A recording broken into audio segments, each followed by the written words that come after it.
Assalamualaikum warahmatullahi wabarakatuh. Hadirin hadirat yang dimuliakan Allah, alhamdulillah sore hari ini kita dapat hadir untuk mengkaji Al-Quran, di mana Al-Quran ini benar-benar pedoman hidup bagi kita yang beriman dan bertakwa kepada Allah Subhanahu wa taala. Mudah-mudahan apa yang nantinya kita sampaikan diberkahi oleh Allah Subhanahu wa taala dan kita mengambil pelajaran dari Allah Subhanahu wa taala agar kita bahagia dunia dan akhirat. Amin Allahumma. Hadirin hadirat yang dimuliakan Allah. Allah Subhanahu wa taala berfirman di dalam surat Al-Imran ayat 15, "Qul a'unabbi'ukum bi khairin min dzalikum lilladzina taqaw 'inda rabbihim jannatun tajri min tahtiha al-anharu khalidina fiha wa azwajun mutahharatun wa ridwanun minallah wallahu basirun bil 'ibad."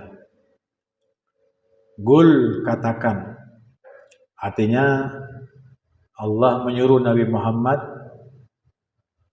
memberitahu kepada orang yang cinta kepada dunia, yang cinta kepada keinginan hawa nafsu atau memperturutkan hawa nafsu.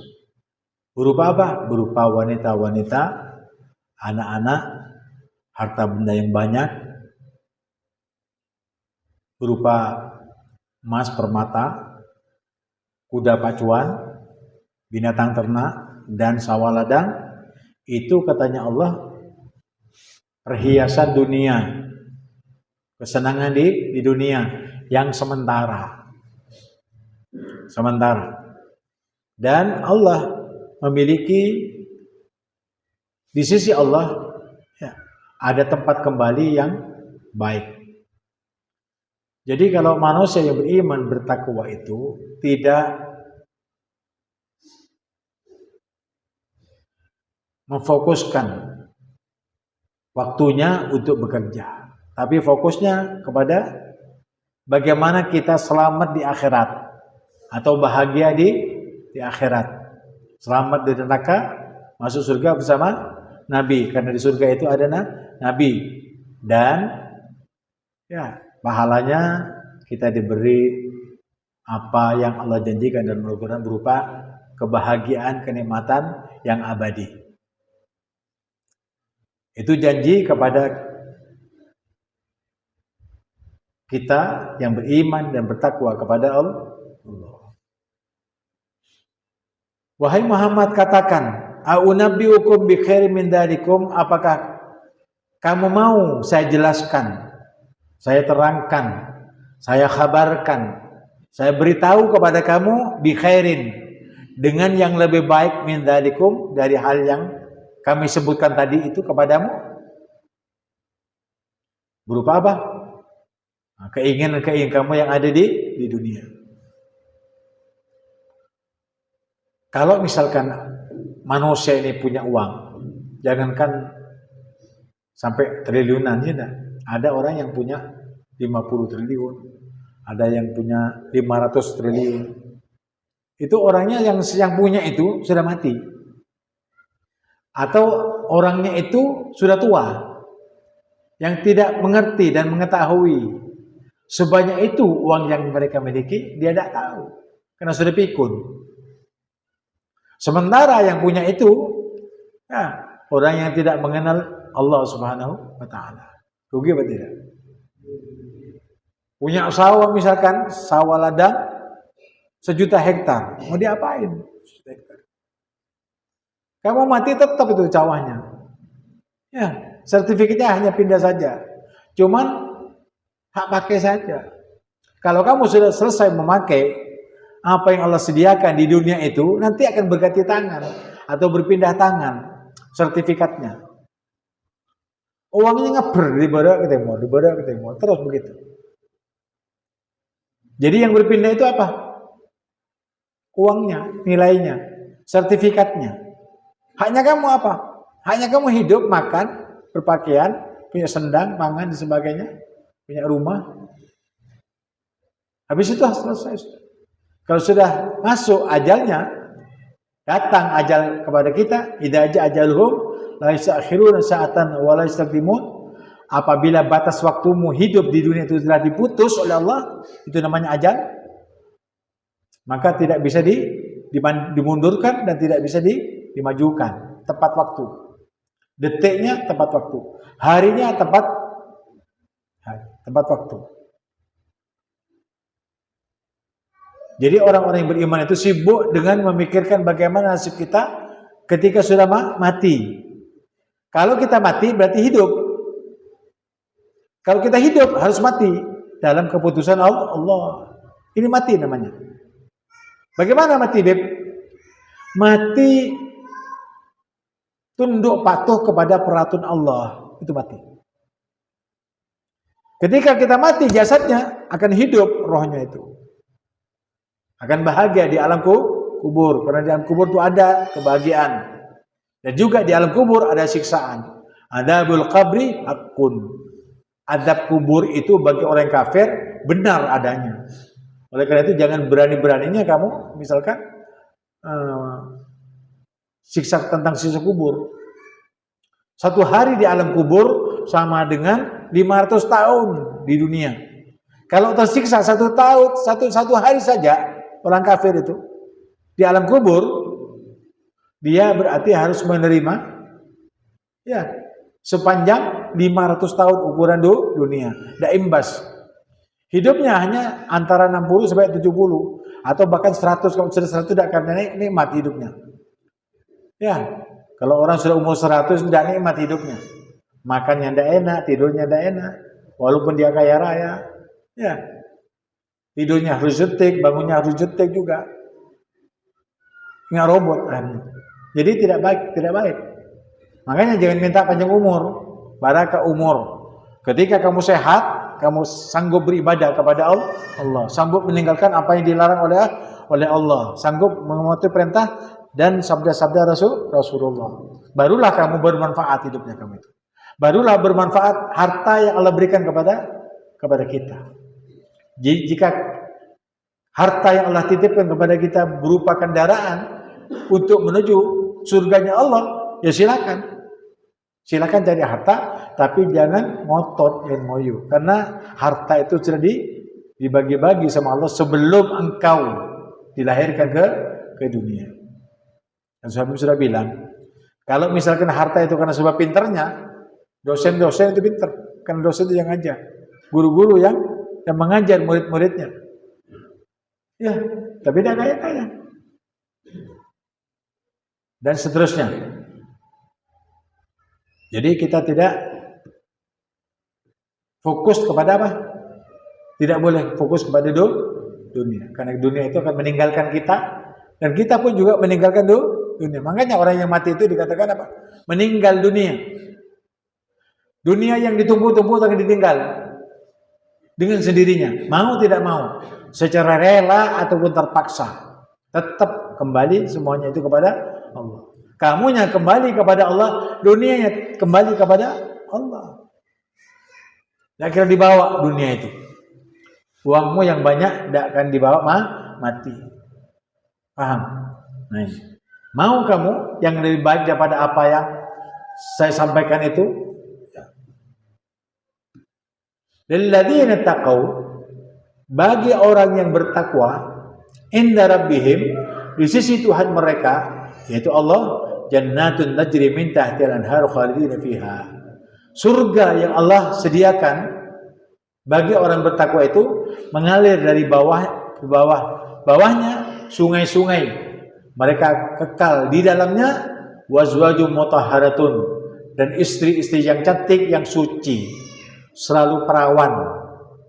Fajalnahunna abkara, aku jadikan wanita-wanita atau bidadari-bidadari di surga itu selalu perawan.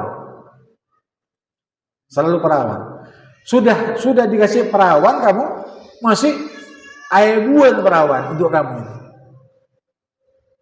Ribuan orang, ribuan bidadari yang Allah sediakan setiap satu laki-laki yang ada di di dunia yang beriman kepada Allah. Makanya bidadari itu cemburu bila mana ada suami istri, ya. Kalau istrinya tidak patut kepada suaminya, awas kamu nanti kalau dia masuk surga. Ketibin mencekok, kami lo mencekok. Ya di dunia kamu buat seperti itu, nanti kamu tidak akan dapat bagian. Itu janjinya bidadari yang ada di surga. Bagi istri-istri yang kurang baik kepada suaminya. Makanya jadilah istri yang salihah. Istri yang salih bagaimana, Beb? Idza shallatil mar'atu khamsa. Kalau ada perempuan salat 5 waktu tepat pada waktunya, wa shamat syahraha, dan berpuasa di bulannya, wa ata'at zaujaha, dan taat kepada suaminya, wa hafidat farjaha, dan menjaga kehormatannya, tidak selingkuh. Qilalaha, dikatakan kepada wanita yang saleh itu dari Allah SWT, udkhulil jannata min ayyi abwabin syi'ti. Masuklah kamu wahai wanita yang saleh ke pintu mana saja kamu mau. Pintu surga ada 8. Dari mana saja kamu mau masuk, silakan. Itu bagi orang yang salehah. Wanita yang salehah. Oleh karena itu berebutlah kamu dengan menggolongkan dirimu dengan orang-orang yang salihah. Jadi 4 perkara saja. Salat, puasa, jaga kemaluan, taat ke laki. Masuk surga tanpa hisab. Kalau laki-laki banyak prosesnya, hartanya, ya, tanggung jawabnya, semuanya repot perhitungannya. Kalau perempuan 4 saja, 4 ini selesai sudah. Masuk surga tanpa hisab. Kalau perempuan laki-laki pimpinan, gimana caranya memimpin istri, memimpin anak, tanya lagi hartanya di mana tanya semua. Ruwet. Ini enggak. Makanya carilah pekerjaan yang di dunia ini yang dapat mengantarkan kamu mudah di akhirat. Jangan sulit-sulit. Karena itu jangan paksakan dirimu untuk jadi kaya raya, hidupnya berfoya-foya, kalau mati ingin masuk surga. Itu angan-angan saja. Tidak boleh berangan-angan di dunia ini. Ya, kalau kamu istilahnya mau kaya saja, bekerja. Ya, jangan menghayal. Apalagi mau masuk surga. Dengan apa? Dengan berpangku tangan, tidak boleh. Ya, bekerja untuk ibadah. Hidup ini untuk ibadah. Itu. Jadi kalau sudah itu yang disampaikan, yang dikerjakan, maka betul-betul laki-laki dan perempuan ini akan masuk surga tanpa hisab. Ya, itu ciri-cirinya. Yang masuk surga tanpa hisab adalah orang yang bertakwa kepada Allah. Wa ridwanu minallah, dan keridaan daripada Allah. Sudah diberi kenikmatan, ada yang ada di surga, diberi kenikmatan, diberi istri yang salehah, bidadari itu tadi, ditambah dengan keridaan daripada Allah. Jadi puncaknya hidup yang penuh dengan kenikmatan di surga itu adalah mendapat ridha Allah Subhanahu wa taala dan duduk bersama baginda Nabi Muhammad sallallahu alaihi wasallam. Oleh karena itu dikatakan warzuqna an-nadhar ila wajhil karim. Ya Allah, karuniakan kepada kami dapat memandang wajahmu yang mulia. Jadi memandang wajahnya Allah itu adalah ridha. Bagi kita yang diridai oleh Allah, nantinya setelah masuk surga penuh dengan kenikmatan dan makanan, minuman dan segala-galanya yang disediakan untuk bagi kita yang bertakwa. Tetapi kalau ada orang yang dipertontonkan, ya, dapat melihat wajah Allah langsung, itulah yang namanya ridha. Ini wawunya wawu ridha. Kalau sudah kenikmatan semua dapat, nanti masing-masing kita yang beriman bertakwa kepada Allah pasti akan melihat wajah Allah dengan penuh ridha. Paham? Tetapi ada orang yang setahun sekali dapat melihat wajah Allah. Ada yang sebulan sekali melihat wajah Allah. Ada yang seminggu sekali melihat wajah Allah. Ada yang sejam sekali, sehari sekali, sejam sekali, atau terus-menerus melihat wajah Allah. Nah, bagaimana untuk mendapatkan terus-menerus melihat wajah Allah? Karena di surga itu yang paling nikmat adalah senantiasa melihat wajah Allah lalu duduk dengan baginda Nabi Muhammad SAW. Bagaimana supaya dapat puncaknya kenikmatan diberikan kepada kita yang beriman, yang bertakwa kepada Allah? Tentunya hendaknya kamu perbanyak membaca salawat kepada baginda Nabi Muhammad sallallahu alaihi wa alihi washabihi wasallam tasliman katsiran. Banyak zikir, banyak salawat. Tetapi kalau kamu sudah berselawat berarti sudah berzikir. Karena salawat itu mesti dikatakan apa? Allahumma. Allahumma itu sudah Allah, zikir. Allahumma, mimnya itu yang berdapat dengan Allah itu namanya Asmaul Husna, sudah masuk semuanya. Walillahil asmaul husna fad'u biha nas'aluka ya Allah, ya Rahman, ya Rahim sampai ya Sabur. Itu dibaca ketika kamu mengatakan Allahumma. Berarti Allah, ya Rahman, ya Rahim sampai ya Sabur. 99 nama Allah di dalam Asmaul Husna terbaca bila mana kamu mengatakan Allahumma. Karena mim itu ya masuknya Asmaul Husna yang dempet dengan Allah. Paham? Dan itulah yang artinya zikir dan selawat kepada baginda Nabi Muhammad. Allah mim Muhammad. Allahu mim Allahumma. Didempet terus Allah dan Nabi Muhammad. Jadi kalau kamu baca Allahumma berarti kamu baca nama Allah, menyebut nama Allah dan Asmaul Husnanya itu karena sebab apa? Karena sebab kecintaan kita kepada Nabi Muhammad. Masuk sudah semuanya. Apalagi Allahumma salli wa sallim wa barik wa karrim wa majjid wa azim ala habibina wa syafi'ina wa maulana Muhammadin wa ala alihi wa sahbihi wa sallam tasliman katsiran. Berapa itu tingkatan pahalanya. Makanya ketika selawat jangan main-main. Hadirkan hatimu, pasrahkan niatmu semata-mata untuk Allah dengan memuji baginda Nabi Muhammad SAW. Kamu memuji Nabi Muhammad tentu memuji Allah. Orang yang memuji Allah pasti harus memuji Nabi Muhammad. Allahumma salli, langsung kita. Allah dan Muhammad itu masuk. Allahumma saja masuk, Muhammad itu. Makanya kalau berdoa baca Allahumma makan, barik lana fima razaqtana wa qina adzabannar. Ya, Allahumma. Ya. Jadi kalau sudah mencapai ridha Allah SWT,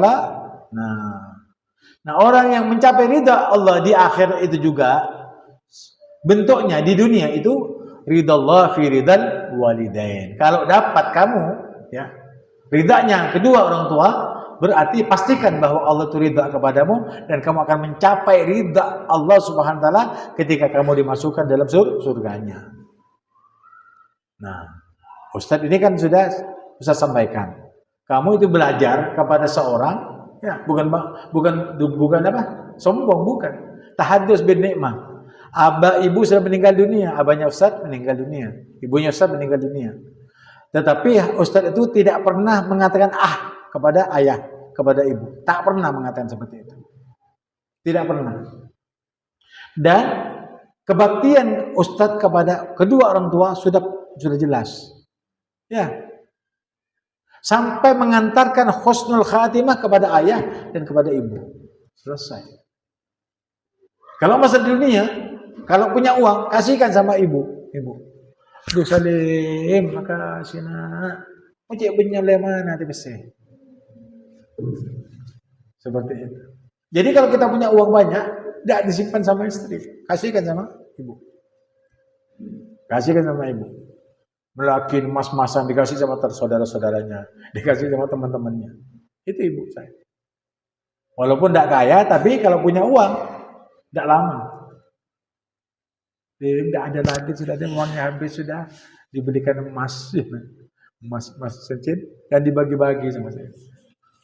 Mereka lebih punya bogi kacakannya. Tidak kaya, tapi kalau punya uang tidak lama. Seperti Habib begitu juga. Tidak pernah simpan-simpan uang.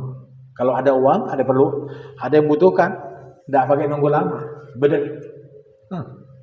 Mun tak ada. Orang tahu. Jadi orang tahu kalau Ustaz punya uang, tidak punya uang tuh. Tahu. Jadi jangan sok-sokan. Sudah punya uang, melek.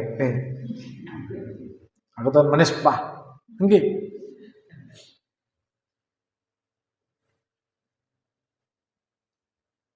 Justru kalau kamu tidak punya uang, peteker, tidak punya uang, peteker. Mereka tahu jadi WC.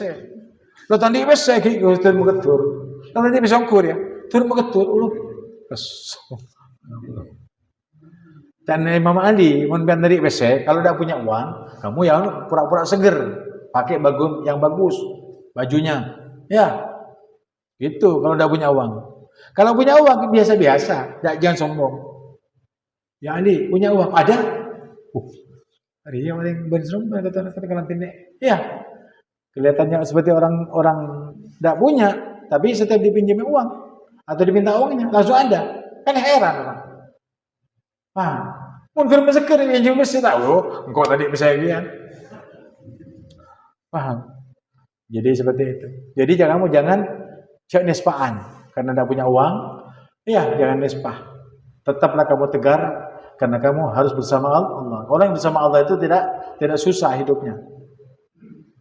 Jadi kamu nonton gurunya saja, lihat gurunya, gimana gurunya. Ya sudah gitu saja. Bisa ditiru. Ya, tidak pakai konsep-konsepan. Dilihat. ATM itu kan kalau uang. ATM amati, ya A. T-nya ya tiru. M modifikasi. Modifikasi itu saya bukan Habib, tapi saya inilah Habib, itu modifikasi. Saya nih, seperti itu. Modifikasinya seperti itu.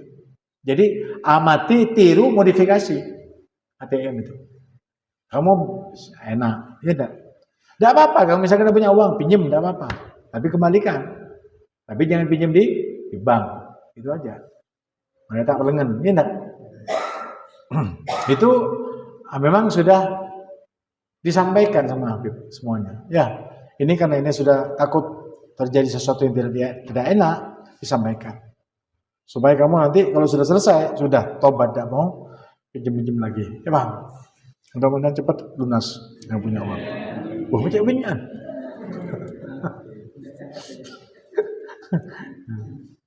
Nih, perhatikan.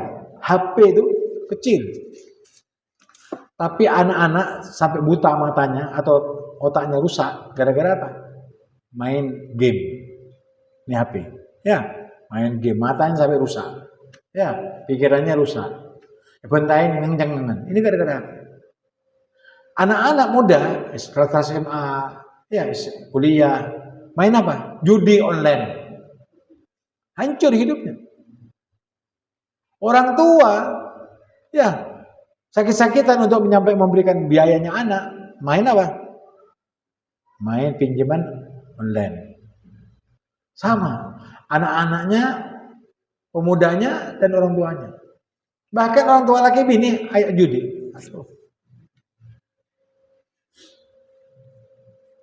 Oleh karena itu ya hati-hati.